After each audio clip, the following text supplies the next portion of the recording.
Hello বন্ধুরা, তোমার সবাই কেমন আছো? আশা করি তোমার সবাই খুব ভালো আছো। বন্ধু, তোমাদের যে কলকাতা পুলিশের তরফ থেকে 4000+ তো এখানে তোমাদের শূন্যপদ ছিল, তোমাদের কনস্টেবল এবং লেডি কনস্টেবলে তোমাদের যে অ্যাপ্লিকেশান হয়েছিল, তো সেই অ্যাপ্লিকেশানে তোমাদের কিছু গুরুত্বপূর্ণ আপডেট চলে এলো এই ভিডিওর মাধ্যমে। বন্ধুরা, এই ভিডিওর মাধ্যমে তুমি জানতে পারবে তোমাদের কলকাতা পুলিশ কনস্টেবলে তোমাদের কত লক্ষ ফর্ম ফিল আপ হয়েছে টোটাল, তোমাদের মেল ফিমেল মিলিয়ে। এবং বন্ধুরা, তোমাদের যে পিলি পরীক্ষার একটা ডেট, আপাতত তোমাদের একটা পিলি পরীক্ষার ডেট ঠিক হলো, তো সেই ডেটটা তোমাদের কী সেটা কিন্তু জানতে পারবে এই ভিডিওর মাধ্যমে। আমাদের ইউটিউব চ্যানেল যদি নতুন হয়ে থাকো অবশ্যই ইউটিউব চ্যানেল সাবস্ক্রাইব করবো, তখন তোমাদের নিত্য নতুন ডিফেন্স সংক্রান্ত ভিডিও সবার আগে প্রোভাইড করা হয়েছে। চলো বন্ধু, ভিডিওটি স্টার্ট করি। বন্ধুরা, তোমাদের কিন্তু কলকাতা পুলিশের তরফ থেকে তোমাদের কিন্তু কোনো কিছু সিলেকশন প্রসেস কিন্তু চেঞ্জ করা হয়নি। তোমাদের অনেকের কিন্তু গুলিয়ে যাচ্ছে। বন্ধুরা, তোমাদের ওয়েস্ট বেঙ্গল পুলিশের যে কনস্টেবল, তো সেখানে কিন্তু তোমাদের সিলেকশন প্রসেস কিন্তু চেঞ্জ করা হয়েছে। অর্থাৎ একটি কিন্তু পরীক্ষা তোমাদের ডাব্লিউপি ওয়েস্ট বেঙ্গল পুলিশ কনস্টেবলে করা হয়েছে, কিন্তু বন্ধুরা তোমাদের কিন্তু কলকাতা পুলিশের তরফ থেকে তোমাদের কিন্তু কোনো তোমাদের সিলেকশন প্রসেস চেঞ্জ হয়নি। অর্থাৎ বন্ধুরা, তোমাদের প্রথমে প্রিলিমিনারি রিটেন এক্সামিনেশান হবে, তারপর তোমাদের পিইটি এবং পিএফটি মাঠ মেডিকেল হবে, তারপর কিন্তু তোমাদের ফাইনাল যে এক্সাম, তো সেটা কিন্তু হবে। তো বন্ধুরা, তোমাদের কিন্তু বলে দিই, তোমাদের যে প্রিলিমিনারি রিটেন এক্সাম থাকছে, তো সেই রিটেন এক্সামে তোমাদের কিন্তু সিলেবাসটা খুব ইম্পর্ট্যান্ট, জানা খুব দরকার। কারণ বন্ধুরা, তোমাদের কিন্তু প্রিপারেশন নেওয়া খুব তাড়াতাড়ি তোমাদের কিন্তু জরুরি। তোমাদের এক্সাম কিন্তু খুব তাড়াতাড়ি হবে এইবার। তো বন্ধুরা, তোমাদের কিন্তু প্রিলিমিনারি রিটেন এক্সামে তোমাদের জেনারেল অ্যাওয়ারনেস এবং তোমাদের জেনারেল নলেজ থাকছে তোমাদের 40টা প্রশ্ন, 40 নাম্বার। এলিমেন্টারি ম্যাথামেটিক্স মাধ্যমিক স্ট্যান্ডার্ড, যেখানে তোমাদের 30টি কোশ্চেন থাকছে 30 নাম্বার। এবং বন্ধুরা, তোমাদের রিজনিং থাকছে 30টি কোশ্চেন 30 নাম্বার। নেক্সট বন্ধুরা, তোমাদের কিন্তু 100 নাম্বারের কোশ্চেন থাকছে, যেখানে তোমাদের 100টি কোশ্চেন। বন্ধুরা, তোমাদের কিন্তু পরীক্ষা হবে বেঙ্গলি এবং নেপালি ভাষায়। 1 ঘন্টা তোমাদের টাইম থাকবে। ওএমআর বেসে কিন্তু তোমাদের পরীক্ষা হবে। এবং বন্ধুরা, তোমাদের কিন্তু নেগেটিভ মার্ক থাকবে 1/, তোমাদের যেখানে তোমাদের 4, অর্থাৎ তোমাদের 4টি ভুল করলে তোমাদের কিন্তু মূল নাম্বার থেকে 1 নাম্বার কেটে নেওয়া হবে। বন্ধুরা, এটা কিন্তু তোমাদের প্রিলিমিনারি রিটার্ন এক্সামে কিন্তু তোমাদের সিলেবাসটা বলে দিলাম। বন্ধুরা, তোমাদের কিন্তু প্রিপারেশান খুব তাড়াতাড়ি নেওয়া দরকার। তোমাদের কিন্তু এক্সাম খুব তাড়াতাড়ি।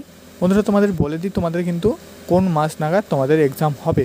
বন্ধুরা, তোমাদের কিন্তু সাধারণত তোমাদের যে ফর্ম ফিল আপ হয়, তোমাদের অ্যাপ্লিকেশান হয়, তো সেক্ষেত্রে তোমাদের কিন্তু কলকাতা পুলিশের ক্ষেত্রে তোমাদের কিন্তু যে ফর্ম ফিল আপ অ্যাপ্লিকেশানটা হয়েছিল, তো সেটা কিন্তু তোমাদের আগে হয়েছিল।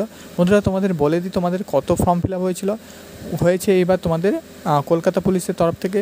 বন্ধুরা, তোমাদের কলকাতা পুলিশের তরফ থেকে প্রায় তোমাদের 7 লাখ প্লাস তোমাদের কিন্তু ফর্ম ফিল আপ হয়েছে, যেখানে তোমাদের প্রায় মেল ক্যান্ডিডেটদের ক্ষেত্রে তোমাদের প্রায় 4 লাখ প্লাস তোমাদের কিন্তু ফর্ম ফিল আপ হয়েছে। এবং ফিমেল ক্যান্ডিডেটদের ক্ষেত্রে তোমাদের কিন্তু 3 lakh plus form fill up তোমাদের কিন্তু অ্যাপ্লিকেশন হয়েছে। তো সেই হিসাবে তোমাদের কিন্তু কম্পিটিশানটা হবে। তো বন্ধুরা, তোমাদের কিন্তু বলা যেতে পারে তোমাদের কিন্তু কলকাতা পুলিশের তরফ থেকে আগে তোমাদের এক্সাম হবে। নেক্সট তোমাদের কিন্তু ডাব্লিউপিতে তোমাদের কিন্তু এক্সাম হবে। তো তোমাদের কলকাতা পুলিশ কনস্টেবল এবং লেডি কনস্টেবলের এক্সাম তোমাদের কিন্তু কোন মাস নাগাদ হবে সেটি তোমাদের বলে দিই। তোমাদের সাধারণত 3 মাস পর কিন্তু তোমাদের এক্সাম হওয়ার একটা প্রবল চান্স থাকে। তো বন্ধুরা, তোমাদের কিন্তু মার্চ মাসে তোমাদের কিন্তু ফর্ম ফিল আপ হয়েছে। তো মার্চ থেকে তোমাদের এপ্রিল, মে, জুন, তো সেক্ষেত্রে তোমাদের জুন জুলাই হয়ে যাচ্ছে তোমাদের। কিন্তু বন্ধুরা, তোমাদের কিন্তু একটি আপডেট আসছে, তো সেই আপডেটে কিন্তু তোমাদের আগস্ট মাসে কিন্তু তোমাদের এক্সামের চান্সটা খুব প্রবল। তো তোমাদের কিন্তু আপডেটে বোঝা যাচ্ছে, আপডেট যেটা আসছে, তো সেই আপডেটে কিন্তু তোমাদের বলা হচ্ছে তোমাদের আগস্ট মাসের তোমাদের 15ই আগস্টের পর কিন্তু তোমাদের এক্সাম হওয়ার একটা চান্স থাকছে। তো বন্ধুরা, তোমাদের কিন্তু তোমরা ভালো প্রিপারেশন নিতে থাকো। তোমাদের যেই প্রিলিমিনারি রিটেন এক্সামিনেশানটা তোমাদের সামনে থাকছে, তো সেই রিটেন এক্সামিনেশানের জন্য তোমরা কিন্তু তোমাদের সাধ্যমতো তোমরা কিন্তু প্রিপারেশান নাও। তো প্রিপারেশান নিয়ে কিন্তু সেটার জন্য প্রস্তুতি নিয়ে নাও। তোমাদের আপাততভাবে বোঝা যাচ্ছে তোমাদের কিন্তু আগস্ট মাস নাগাদ তোমাদের প্রিলিমিনারি যে রিটেন এক্সামিনেশান, তো সেটা কিন্তু তোমাদের হতে চলেছে। বন্ধুরা, তোমাদের কিন্তু এই আপডেটটি ছিল এই ভিডিওর মাধ্যমে। বন্ধুরা, তোমাদের কিন্তু এসএসসি জিডিরও তোমাদের একটা আপডেট আসছে না অনেক দিন থেকে, তো এসএসসি জিডিরও কিন্তু খুব শীঘ্রই আপডেট আসতে চলেছে আমাদের ইউটিউব চ্যানেল থেকে। তো অবশ্যই ইউটিউব চ্যানেলটি সাবস্ক্রাইব করবে।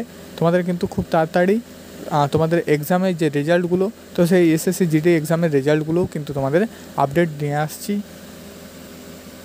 বন্ধুরা আজকের ভিডিও এটুকুই। ভিডিওটি ভালো লেগে থাকলে অবশ্যই চ্যানেলটি সাবস্ক্রাইব করবে।